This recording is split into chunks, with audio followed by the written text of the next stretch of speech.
Bismillahirrahmanirrahim. Assalamualaikum warahmatullahi wabarakatuh.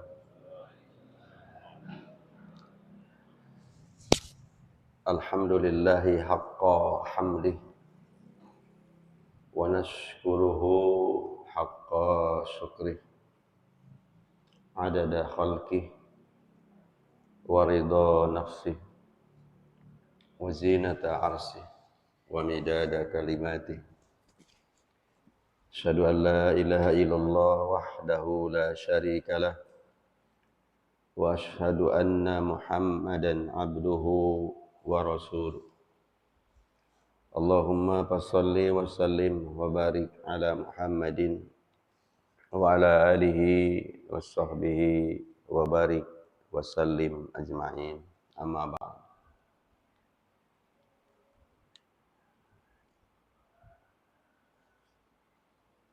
Hadratul mukarramin wal muhtaramin yang saya hormati, para sepuh dan bini sepuh, para tokoh masyarakat, tokoh agama, asatidzah,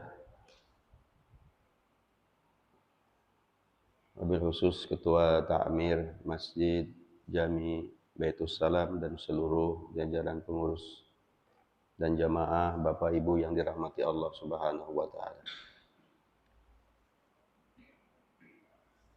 Tiada kata yang paling indah selain puja kepada Allah yang Maha Kuasa, puji kepada Allah yang Maha Suci, syukur kepada Allah yang Maha Ghafur. Semoga sholawat dan salam terlimpah curahkan kepada Nabi kita, Nabi Muhammad sallallahu alaihi wasallam. Jemaah yang dirahmati Allah, sebelum kita melanjutkan kaji kita tentang pembahasan kitab Tazkiratis Sami,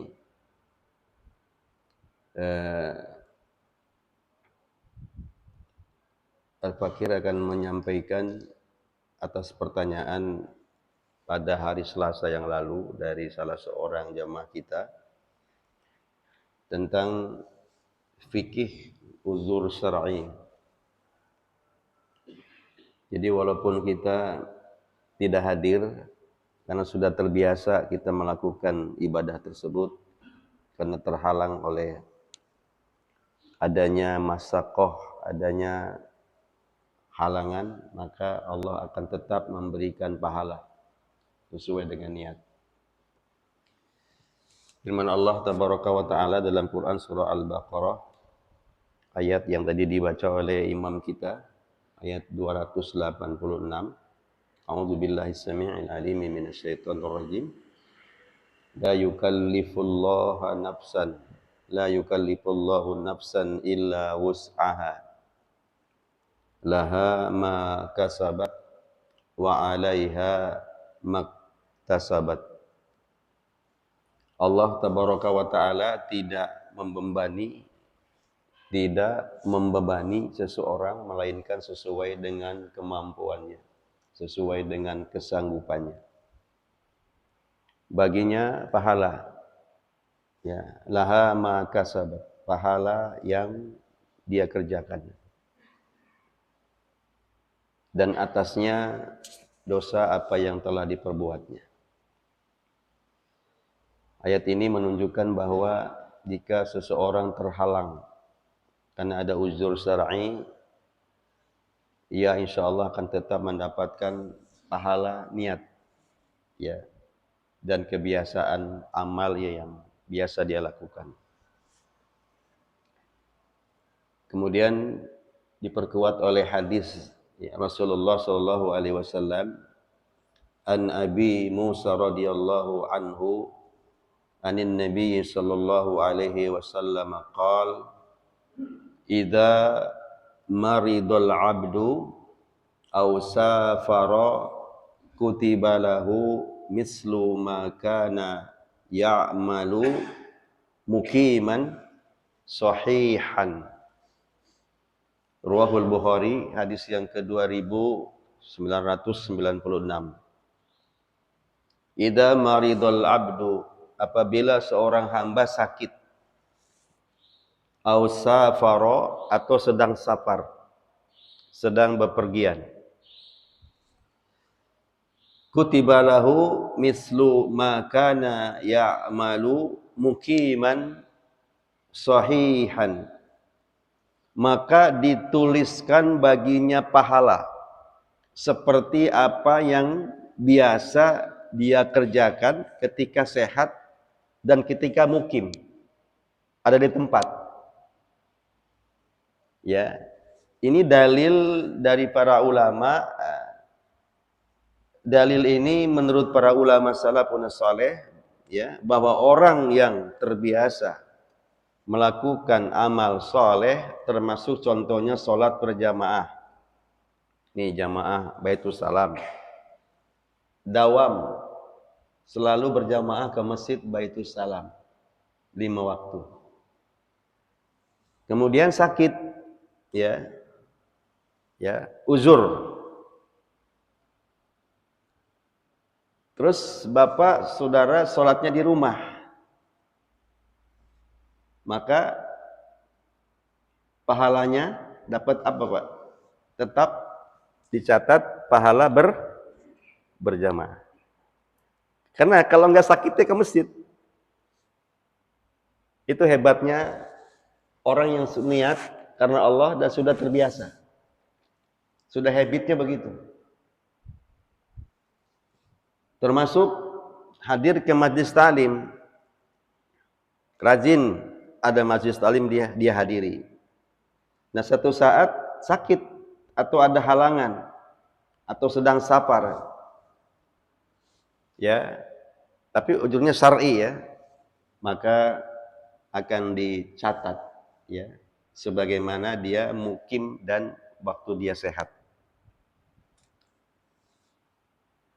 Kemudian hadis yang kedua, an Jabirin radhiyallahu anhu qala, kunna ma'an nabiy sallallahu alaihi wasallam fi gozah, ya, atau gozatin, faqala inna bil madinati larijalan ma sirtum masiran wala qata'tum wadiyan illa kanu ma'akum hasabuhumul mardu habasahumul ardu, ya, illa kanu ma'akum habasahumul mardu. Ruwahul Muslim, hadis yang ke-1911. Nabi SAW bersabda, sesungguhnya di Madinah ada beberapa orang, setiap kali kalian berjalan atau menempuh lembah, mereka bersama kalian, ya, dalam pahala mereka tertahan oleh sakit. Jadi orang yang berniat ikut kebaikan tetapi terhalang uzur syar'i, tetap mendapat pahala sempurna. Jadi ini Nabi Muhammad bersabda, sesungguhnya di Madinah ada beberapa orang, setiap kali kalian berjalan atau menempuh lembah, mereka selalu bersamanya. Tentu dalam hal jihad, dalam hal berdakwah, ya, bersama para sahabat. Kemudian terhalang sakit, ada seseorang atau sahabat tidak ikut karena sakit atau terhalang atau berhenti dia di situ. Kemudian sahabat lain melanjutkan perjalanan, ya, sampai ke tempat tujuan. Ya, sahabat tadi yang terhalang sakit tadi tetap mendapatkan pahala dan sempurna pahalanya. Ya. Bagaimana asar para sahabat? Asar itu bekas, ya, bekas itu artinya kebiasaan para sahabat. Seperti Ibnu Mas'ud radhiyallahu anhu, beliau berkata, inna rajula yuridu ayyakhruja ma'ana fayahbisuhul udhru faqad kataballahu lahu ajran kamilan. Ya, Rawahu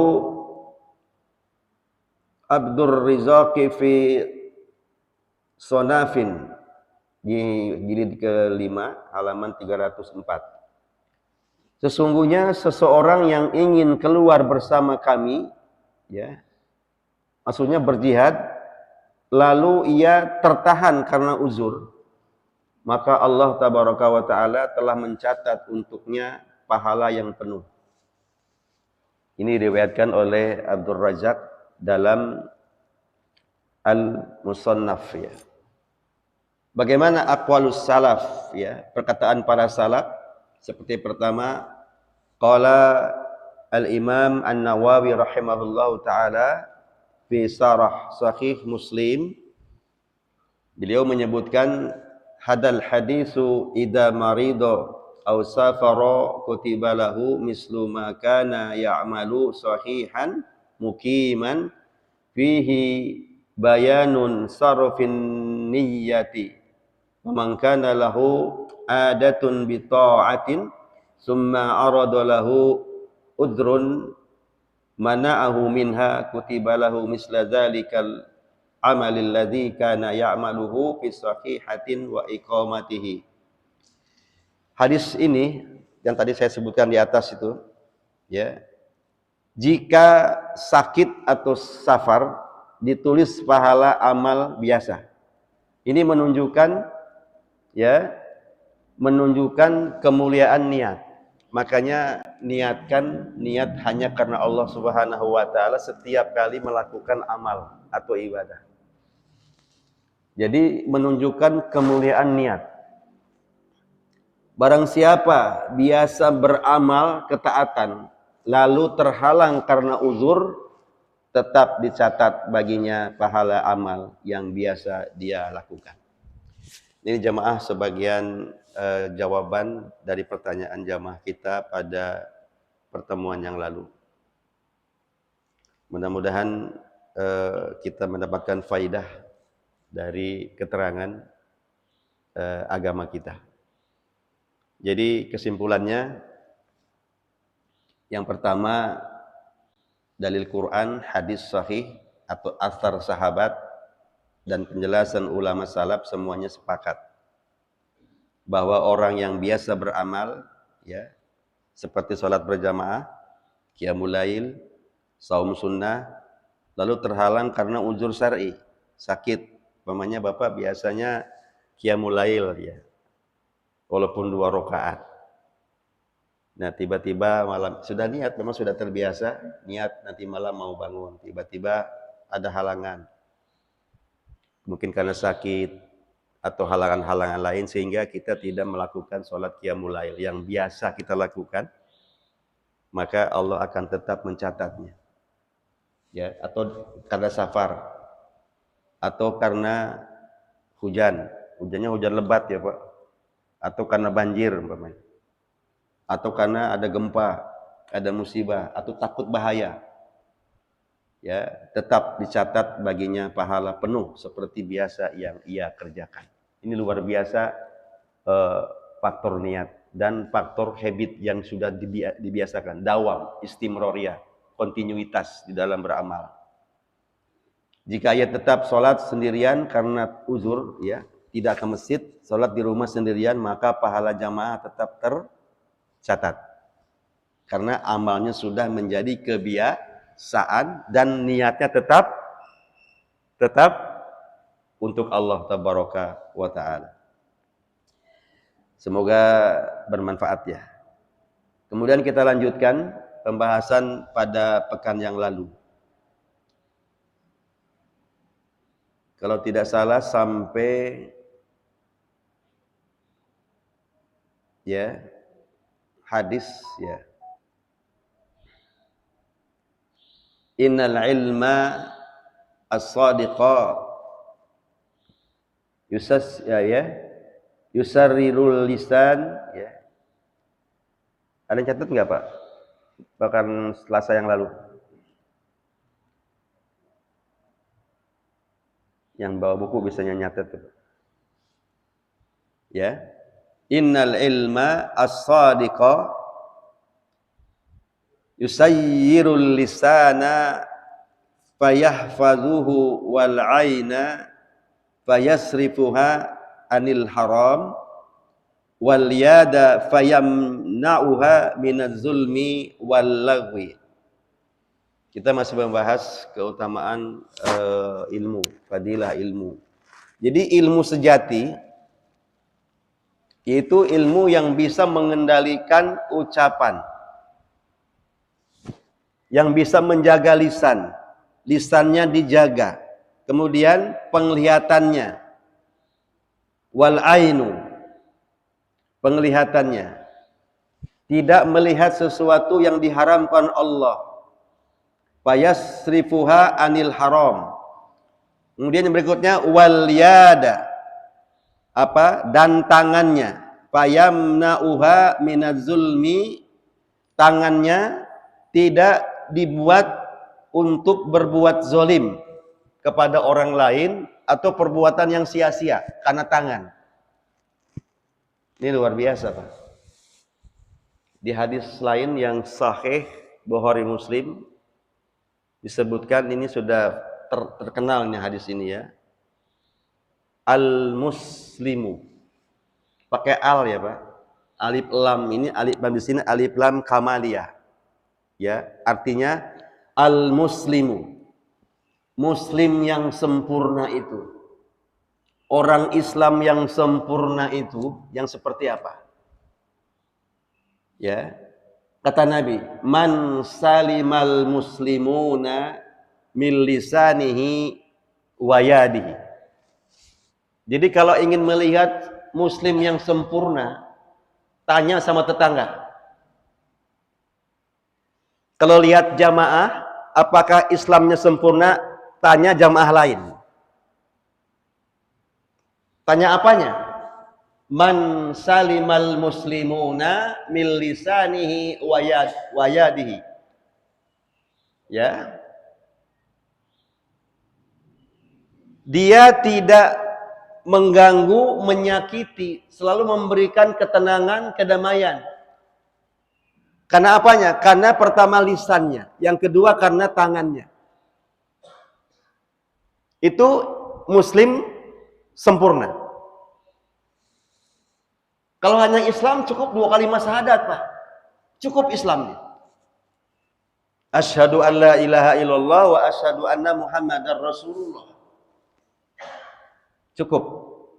Tapi al-muslimu ada alif lam di sini, menunjukkan alif lamnya alif lam kamaliyah, sempurna, kamal, kamilah.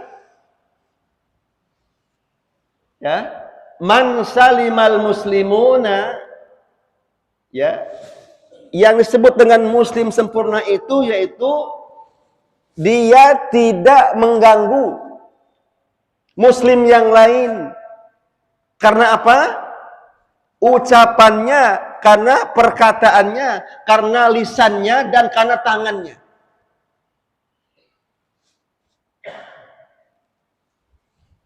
Jadi kalau ingin melihat bagaimana muslimnya muslim sempurna atau tidak, lihat itu aja.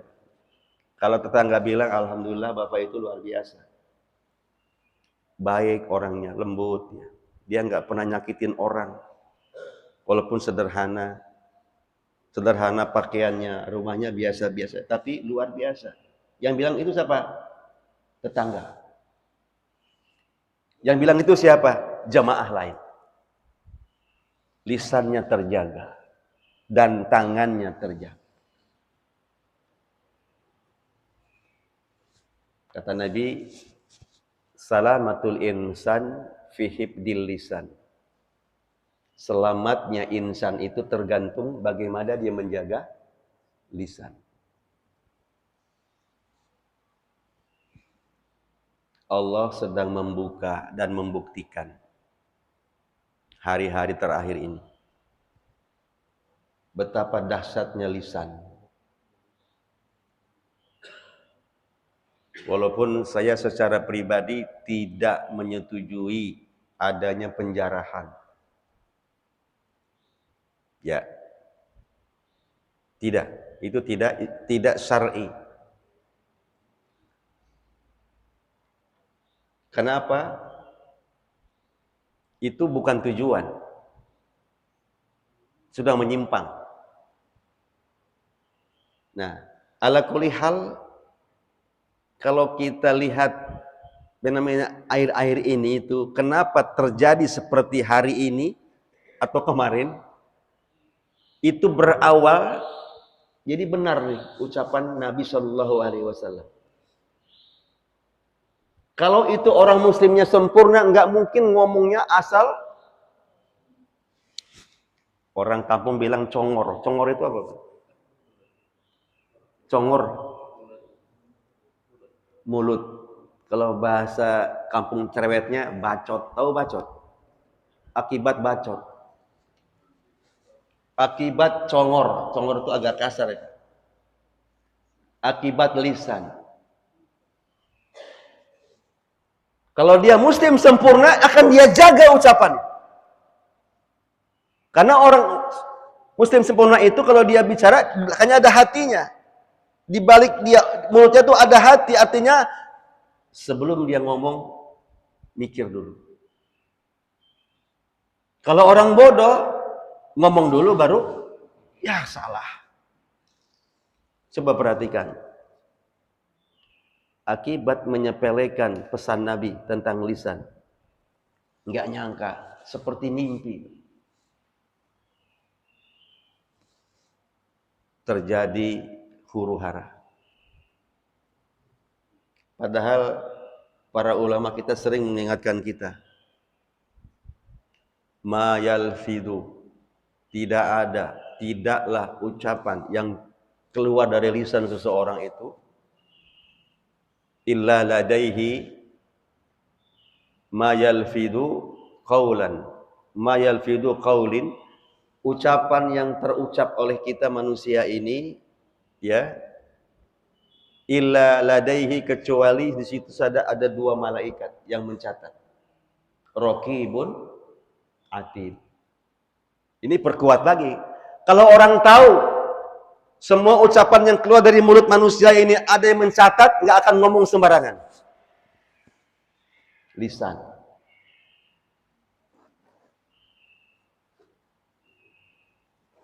Jangan samakan saya dengan rakyat jelata. Siapa yang ngomong begitu? Itu karyawannya rakyat. Bapak majikan menyakiti pembantu. Bapak majikan, tuan menyakiti khodim atau khodimah dengan ucapan. Nah, Allah larang. Wa qaulun ma'rufun. Perkataan baik itu khairun. Lebih baik daripada nolongin orang tapi atba'uha adza, nyakitin. Umpamanya bapak majikan, gaji pembantu. Kemudian pembantu melakukan kesalahan, dimaki-maki habis itu pembantu. Enggak boleh. Itu Quran. Wa qaulun ma'rufun, mendingan ngomong yang baik-baik aja daripada ngasih nyakitin. Nolong orang nyakitin, ngungkit itu enggak boleh. Sekarang dibalik. Yang nyakitin bukan majikan kepada pembantu, tetapi karyawan menyakiti siapa? Kan anggota DPR itu karyawan kita, Pak. Betul nggak, Pak? Setuju nggak, Pak? Anggota DPR yang jumlahnya 580 orang itu karyawan kita. Berarti yang jadi tuan, bosnya siapa? Kita sebagai rakyat. Kita aja nggak boleh mencaci, memaki, ngomong sembarangan kepada karyawan kita, nggak boleh, karena itu wakil kita, ya kan? Ini dibalik, karyawan memaki yang punya kantor, karyawan yang memaki yang yang punya kuasa di kantor itu atau yang memiliki perusahaan. Itu ibarat analogi. Akhirnya ini pelajaran, banyak faidah yang bisa kita ambil dari kejadian. Kalau saya terus terang saja meyakini semua itu atas kebenaran firman Allah dan hadis Rasulullah Shallallahu Alaihi Wasallam. Pantesan Nabi Muhammad wanti-wanti sejak 14 abad yang lalu, salamatul insan fi hifdzi lisan. Selamatnya manusia itu tergantung lisan. Diperkuat tadi dengan hadis tadi, al muslimu man salimal muslimuna bil lisanihi wa yadihi. Muslim yang sempurna itu adalah muslim lain merasa aman. Muslim lain damai. Dari apanya? Dari gangguan lisannya dan gangguan tangannya. Ini sudah terbukti. Mestinya kita semakin yakin terhadap apa yang disampaikan oleh Allah dalam Al-Quran, firman-Nya, dan hadis Rasulullah Sallallahu Alaihi Wasallam. Ya, akhirnya ini merupakan kumpulan yang selama ini ditahan-tahan, akhirnya itu pemicu aja Pak sebenarnya. Kemudian kalau kita lihat terjadinya insiden seorang ojol yang bernama Afan Kurniawan itu akibat apa? Itu lisannya nggak ngomong Pak, akibat apa? Tangan ada nggak andilnya Pak? Megang setir itu apa Pak? Tangan. Setir kan dipegang oleh tangan ya Pak, benar nggak Pak? Kalau saja menjaga tangan, setirnya, kemudian kakinya juga main, injak rem, set, jangan langsung dilindas ya. Mungkin tidak terjadi seperti hari ini. Memang ketika Allah sudah membuat skenario, maaf, secara ekonomi ini Afan ini apa sih? Rumahnya masih ngontrak Pak. Satu orang nyawa ojol Pak. Memang dia itu tulang punggungnya keluarga. Dia sedang mencari maisha untuk keluarga. Ketika Allah menakdirkan terjadi seperti itu.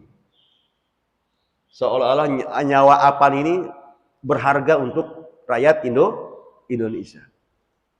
Akibat tangan juga. Pak, kalau joget itu yang banyak gerak itu tangan atau apa? Kalau joget Pak? Tangan ya Pak. Kaki nggak kelihatan Pak. Yang kelihatan apa Pak? Boleh saya berdiri Pak? Kan gini kan? Apa ini yang bergerak-gerak ini Pak? Tangan bukan? Cuman gitu doang. Efeknya luar biasa.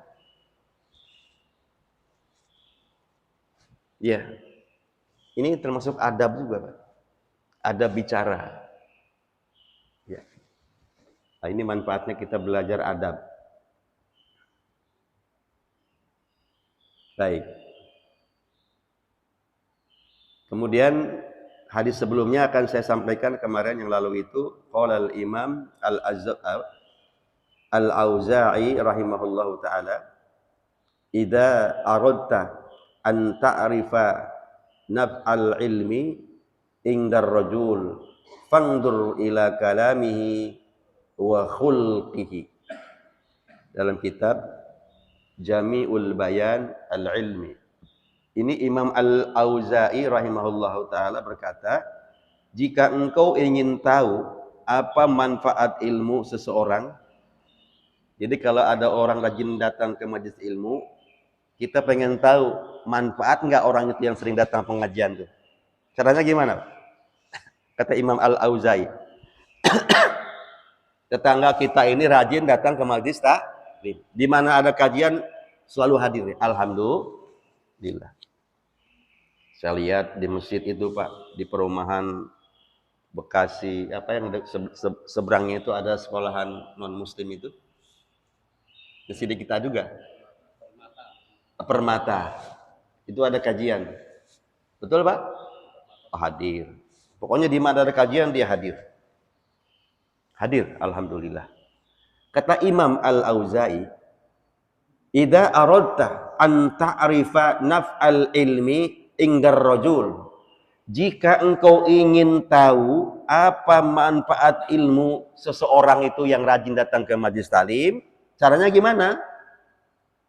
Fangdur ila kalamihi wa khulqihi. Lihat apanya? Kalamihi. Lihat omongannya. Kedua, lihat akhlaknya. Jadi itu barometer.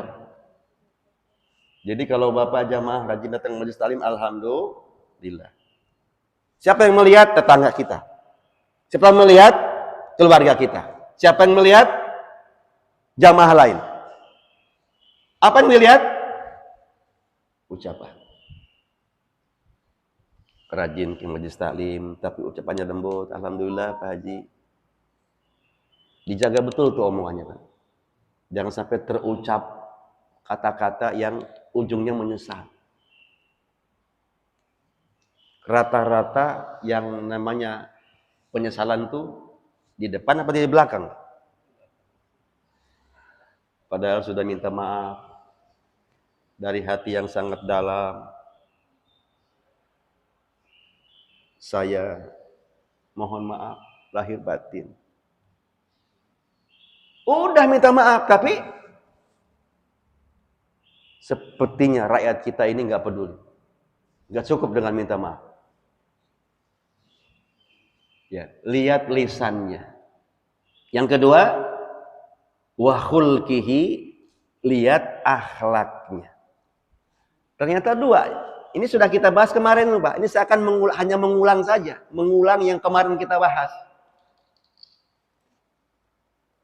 Jadi barometernya lihat dua. Pertama lisannya, kedua akhlaknya. Insya Allah Pak, bapak-bapak yang hadir datang ke majelis taklim ini, itu dua yang kelihatan. Omongannya hati-hati. Kalau nggak salam, doa, nggak ada yang lain kecuali itu. Ketemu, assalamualaikum, apa kabar?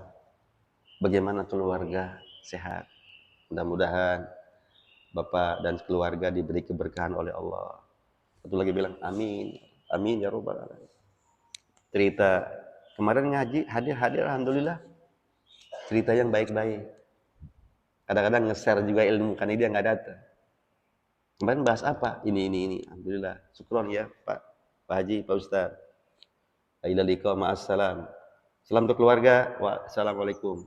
Omong itu nggak ada yang di luar itu.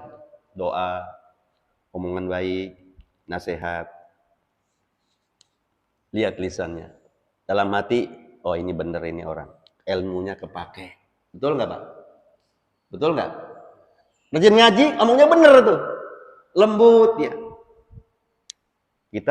Hati kita ngomong bener. Ilmunya bener. Akhlaknya baik. Dan seterusnya. Baik, kita lanjutkan. Poin berikutnya, al-adabu qoblal ilmi.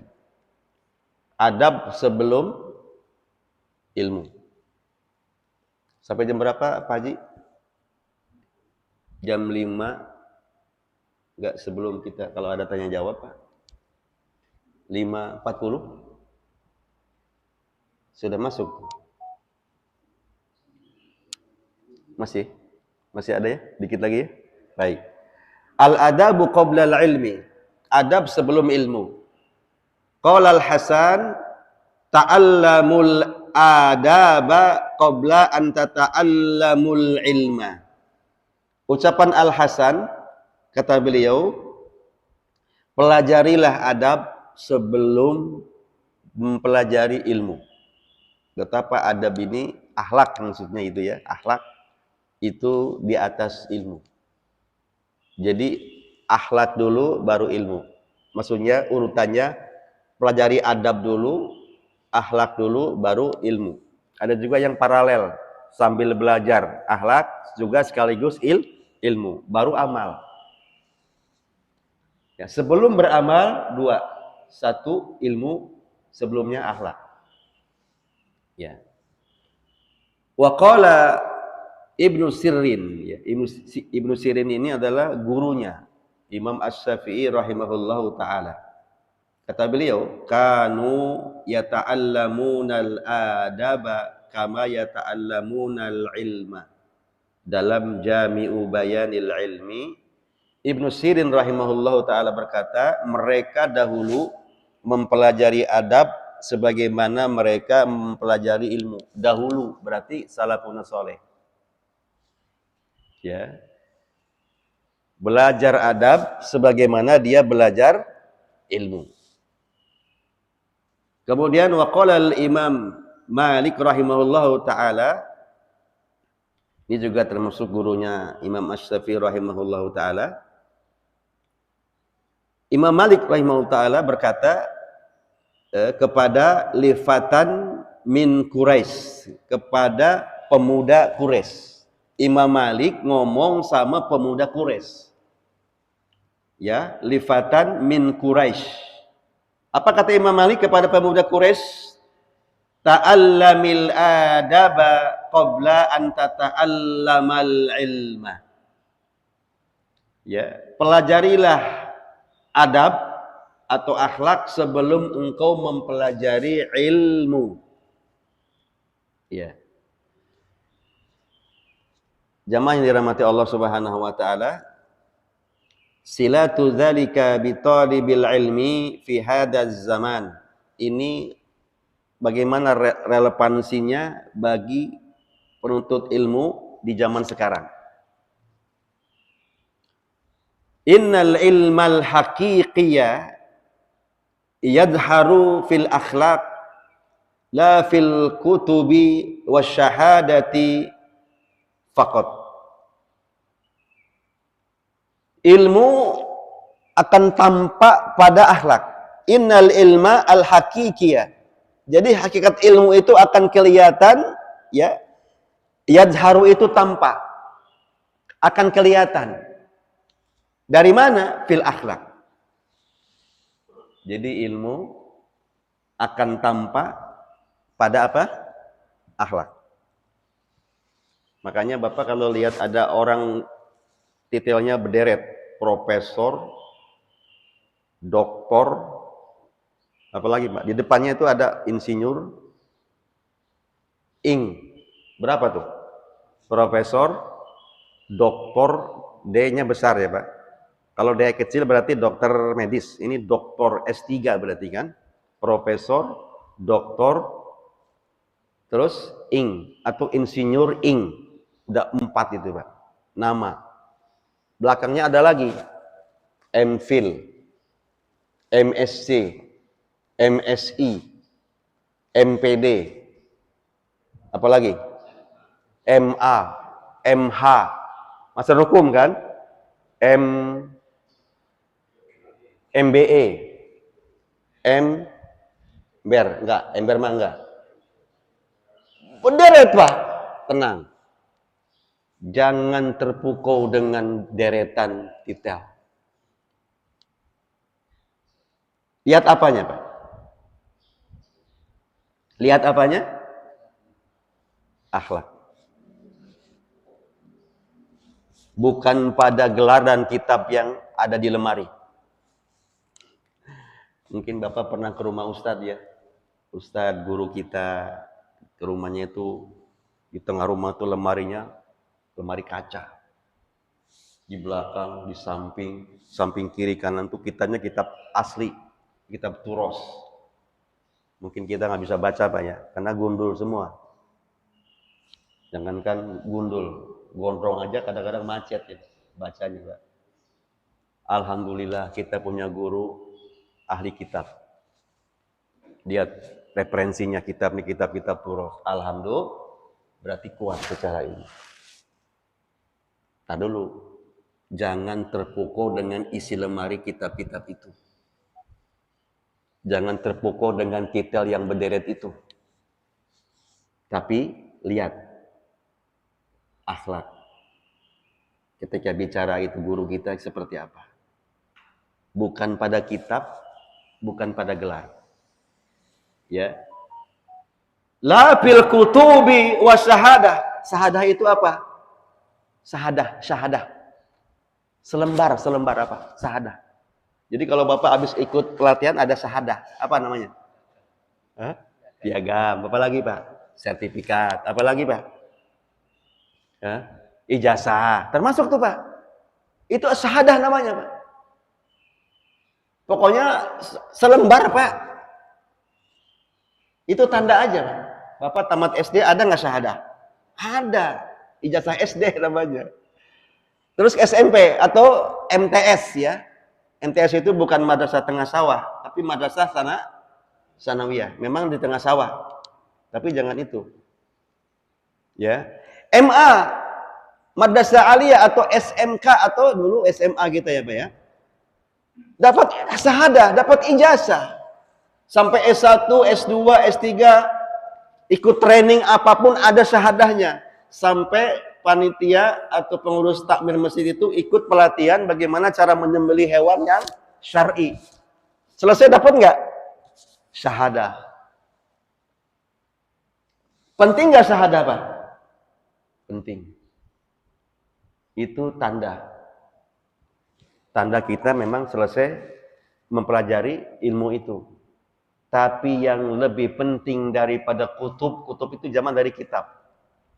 Kitab itu satu, tapi kalau kutub berarti kitabnya banyak Pak.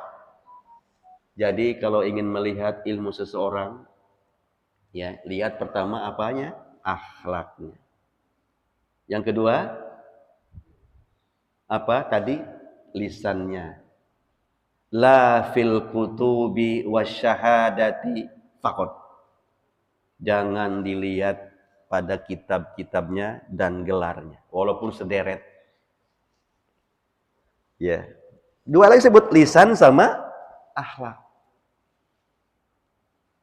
Fa idza kana al-ilmu sahihan bana zalika fi kalami sahibihi wa nadarihi wa adabihil yaumiyah al-yaumiyah. Jika ilmunya benar akan terlihat pada cara bicara. Ya. Cara bicara. Yang kedua, cara pandang. Apa cara pandang itu, Pak? Ban dzalika fi kalami sahibihi wa nadarihi. Cara pandang itu seperti apa contohnya, Pak? Kalau menurut cara pandang saya begini, Pak. Cara pandang orang itu perspektifnya apa? Ada orang yang memandang itu dengan kebencian. Ada hasad. Sehingga karena dia benci hasad, sebenarnya orang itu bagus, baik. Cuman karena dia sudah hasad, akhirnya keluar omongan yang nggak enak. Ada unsur-unsur menyudutkan orang itu. Padahal itu orang baik, dia tuh orang soleh. Karena keki aja dia, Pak. Salah cara pandangnya. Sudut pandangnya salah dia menilai orang itu. Lihat dari pakaiannya, salah. Lihat mobilnya.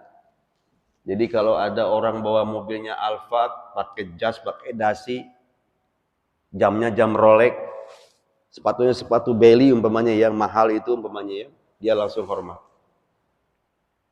Assalamualaikum, selamat pagi Pak. Wah, dieluk-elukkan, dipeluk dia.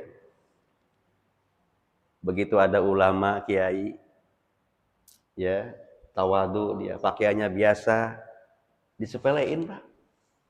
Kenapa? Datang nggak bawa mobil, motor doang, umpamanya ya, pakaiannya biasa. Ini salah menilai orang. Mestinya jangan beda-bedakan, Pak. Allah nggak lihat itu, tapi Allah lihat amal dan hati orang itu. Hormati mereka berdasarkan makomnya dia. Maka yang pertama, jika ilmunya benar akan terlihat pada cara bicara. Yang kedua, cara pandang. Wa adabihi yaumihi, dan adab akhlak sehari-hari. Makanya kalau Bapak mau tahu bagaimana karakter teman jamaah kita, Bapak jalan 3 hari safar, kelihatan aslinya. Betul apa enggak? Kenapa 3 hari? Nabi bilang 3 hari. Kalau mau tahu sifat aslinya teman jamaah, 3 hari aja. Apalagi lebih dari 3 hari, kelihatan. Contoh, waktu Bapak umroh bareng. atau haji bareng 40 hari lagi reguler Pak ya. Waktu hari pertama manasik bareng-bareng lu, Assalamualaikum Pak Haji, tinggal di mana? Hah? Dari mana asalnya? Baik bener ini. Pertama, itu hari pertama ketemu. Hari kedua lumayan, cuma agak berkurang. Harusnya nih snack ini kan untuk kesono ditahan di sini nih, takut nggak kebagian. Pak, geserin Pak. Ya, malah diambil yang sebelah sini, ambil ke orang. Nah, mulai kelihatan dari sisi makanan. Hari kedua tuh. Hari ketiga, ya, mau menang sendiri. Makan bareng-bareng, dia ada duit, tapi nunggu temen yang ngeluarin dompet. Ya, dia minta apa? Minta ditraktir, padahal dia bawa duit. Nunggu orang lain. Harusnya kalau ahlak yang baik itu berebut. Saya aja, Pak. Jangan, saya aja yang bayar. Berebut untuk bayar. Kalau kita gimana, Pak? Kalau jalan bareng-bareng sama teman, kalau makan bareng terus yang bayar siapa? Bapak ini nih, ketua nih, Pak Ketua Pak, gitu kan? Tidak. Lihat cara bicaranya, kemudian bicara adab sehari-harinya. Jadi yang sehari-hari itu yang tahu siapa Pak? Di rumah. Sehari-hari yang tahu siapa Pak? Adab kita, akhlak kita. Keluarga. Karena banyak orang di luarnya something. Di dalamnya nothing. Di luar dielu-elukan. Wah hebat ini Pak. Ustadz ini kalau ceramah luar biasa. Tar dulu tanya istrinya. Gimana Bapak? Karena sering banyak keluhan. Istri Ustadz nanya sama Ustadz lain. Apa yang ditanya? Sama istrinya. Pak Ustadz, mohon maaf.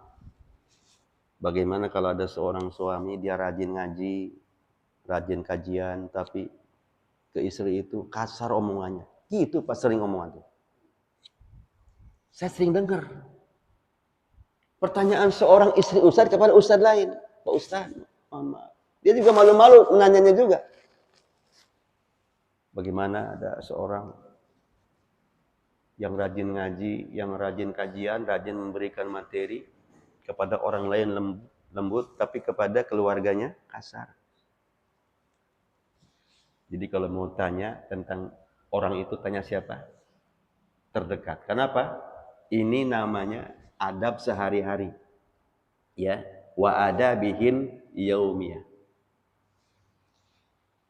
Sampai di sini dulu, sudah jam 5.55. Barangkali ada yang ingin diskusi, menyampaikan, kami persilahkan. Ada Pak? Silakan.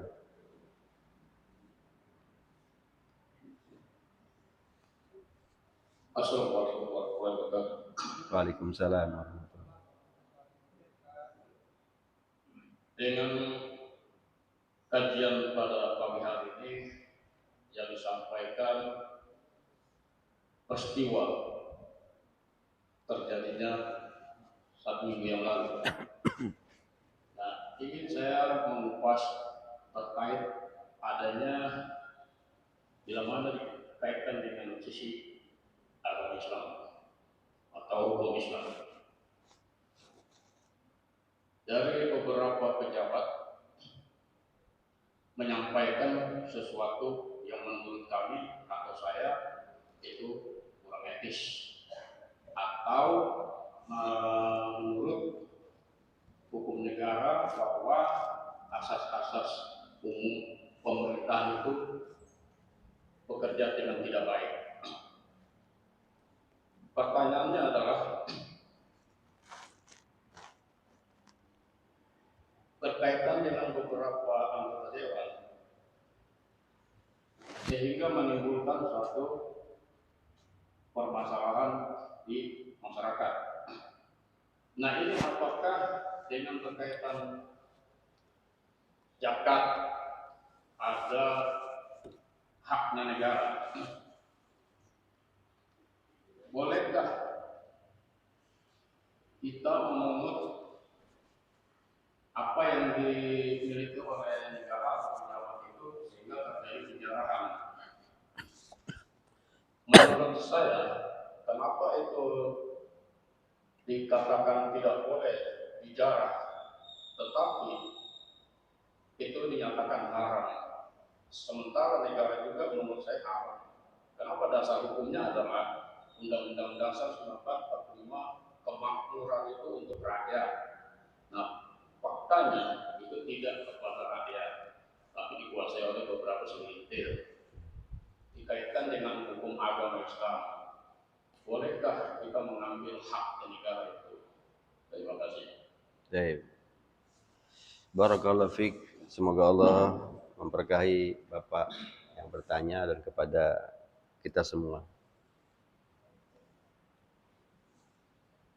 Kita hidup di negeri yang berdasarkan aturan undang-undang.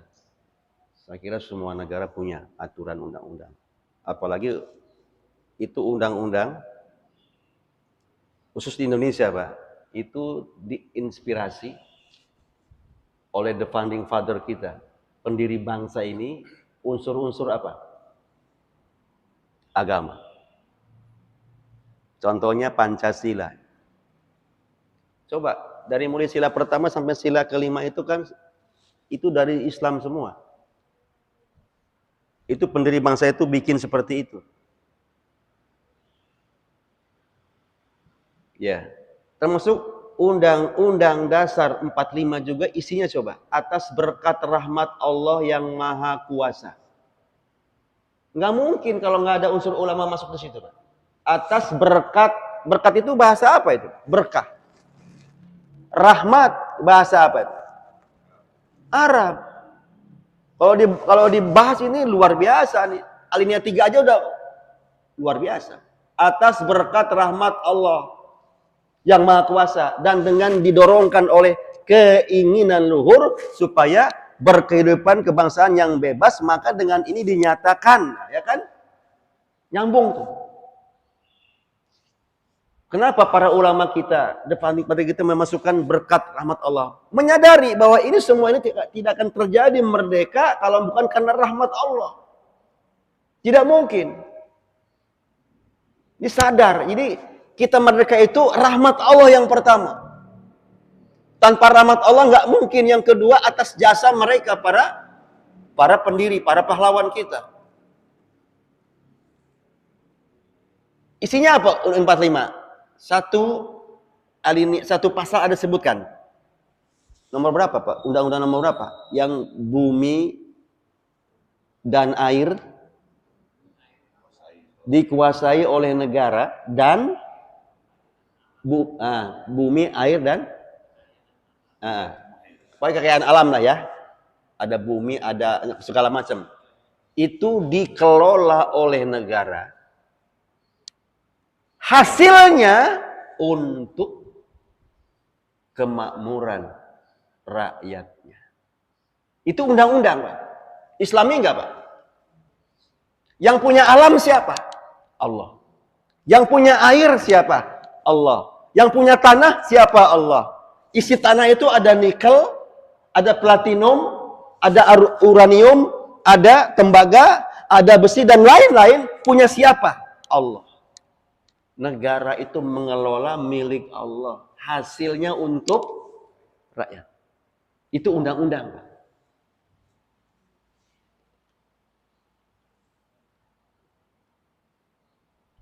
Kalau nyatanya ini bukan untuk rakyat, ini ada something wrong. Makanya saya sering sampaikan, Belanda itu enggak punya gunung. Cuman bukit doang. Bapak yang pernah ke Belanda ya, enggak ada gunung kayak di kita, gunung Salak tinggi enggak ada. Adanya bukit. Itu Belanda, enggak punya gunung. Singapura enggak punya sawah. Kemudian Swiss tidak punya pantai, tidak punya lautan. Paling selokan doang, kali kecil. Swiss. Kemudian Jepang minim sumber mineral. Ada tapi minim. Kemudian Saudi Arabia nggak punya hutan. Adanya gunung batu. Indonesia punya semuanya. Betul? Gunung banyak. Jangan tanya. Hutan, kalau Bapak mau nanya jenis kayu di Indonesia paling lengkap. Nanya kayu apa? Kayu ramin, kayu jati, kayu nangka, arbise, mahoni. Ayo Pak, sebutin Pak. Jenis-jenis kayu di hutan kita. Ada. Sawah jangan bicara. Lautan 2/3 luasnya. Indonesia. Sumber mineral, emas, batu bara, Indonesia. Cuman kata orang lain yang tidak dimiliki kita Indonesia 2. 1, akal sehat. Yang kedua, hati nurani. Ini renungan untuk kita. Sebenarnya nggak perlu jarah, nggak perlu menjarah tuh rakyat. Kalau tadi Pak, undang-undang dilakukan secara konsekuen. Nggak ada penjarahan. Kenapa rakyat itu seperti membabi buta? Itu kan salah Pak. Betul nggak? Salah, caranya nggak begitu. Jangan sampai gini, ada rumah koruptor dijarah, nggak boleh undang-undangnya. Makanya kita mendesak undang-undang perampasan aset segera diketok palu. Itu palunya.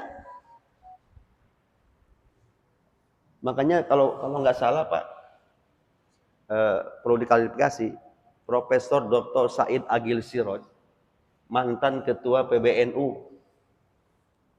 Saya lagi ngecek nih bener nggak omongannya. Kata dia gini, kami akan memfatwakan kepada seluruh warga NU haram membayar pajak kalau pajaknya itu diselewengkan oleh para pejabat.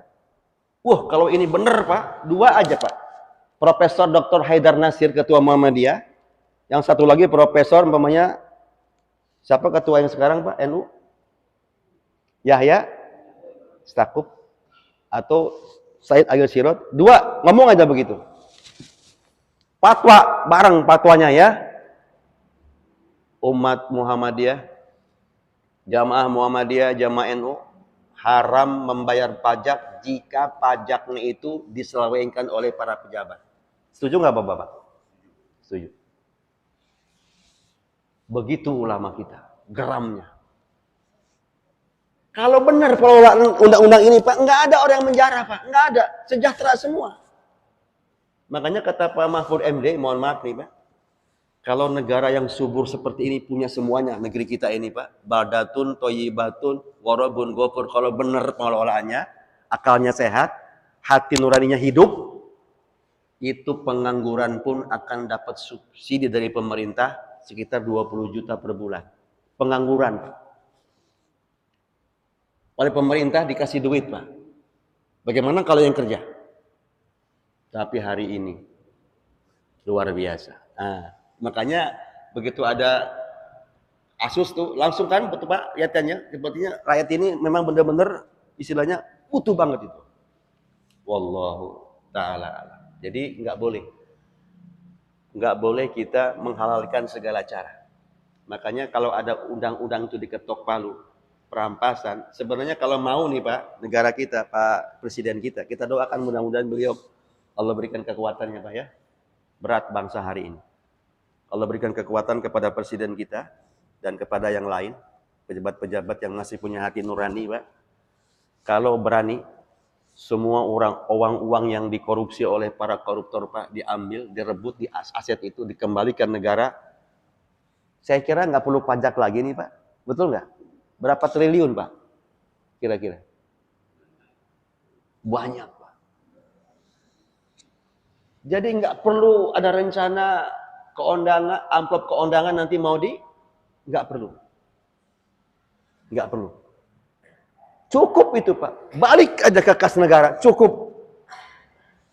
Untuk gaji guru, cukup. Gaji dosen, cukup. Sehingga nggak muncul kalimat, guru itu beban negara. Nggak perlu ngomong begitu. Kenapa jadi beban negara? Wallahu ta'ala alam. Jadi ini PR kita ya Pak. Tetap kita harus peduli dengan negara kita. Kasih masukan yang baik. Insya Allah. Wallahu ta'ala alam bisawab.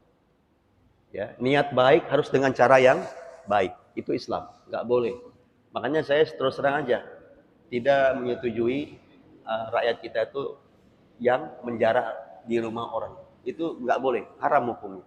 Harus dikembalikan. Karena bukan begitu caranya. Tidak begitu. Walaupun dia tuh koruptor ya Pak, nggak boleh. Oh ini rumah koruptor, yuk kita jarah yuk, nggak boleh. Ada undang-undang, ada aturan. Makanya tadi kalau undang-undangnya diketok, lalu selesai itu. Balikin ke negara, negara barusan kembalikan kepada rakyat. Sudah selesai. Wallahu ta'ala. Saya kira itu Pak. Mudah-mudahan kita tetap berdoa ya Pak. Mudah-mudahan negara kita ke depan ini aman, damai, sejahtera.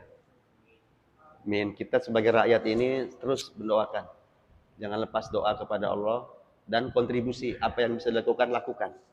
Yang konstruktif, bukan destruktif. Jangan mengompori, jangan memprovokasi, tidak. Kita islahul ummah untuk perbaikan umat rakyat di masa-masa mendatang. Dan ini pelajaran untuk para pejabat bahwa kata Yusuf Kala, hati-hati para pejabat, anggota dewan ini kalau ngomong itu jangan asal jeplak. Itu kan nasihat dari Pak Yusuf Kala begitu ya. Ini akibat dari omongan, dari ucapan yang tidak disaring dulu. Yang disakiti adalah rakyat yang kelaparan, Pak. Yang sudah hidup susah, ya sudah seperti rumput kering kemudian kena surut api akan terbakar. Wallahu ta'ala a'lam bisawab. Saya kira cukup ya Pak ya? Cukup? Baik. Sudah jam 6:09, kita akhiri dengan doa kafaratul majlis. Subhanakallahumma wa bihamdika asyhadu an la ilaha illa anta nastaghfiruka wa natubu ilaika walhamdulillahirabbil alamin. Wassalamualaikum warahmatullahi wabarakatuh.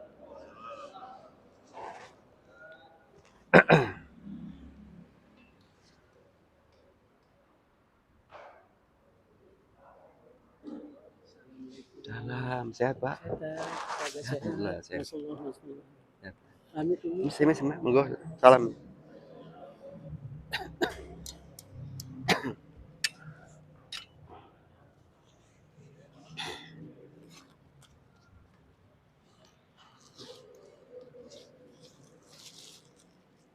Assalamualaikum, sehat Pak. Sehat Pak. Allah. Pak Torik belum pulang? Masih belum?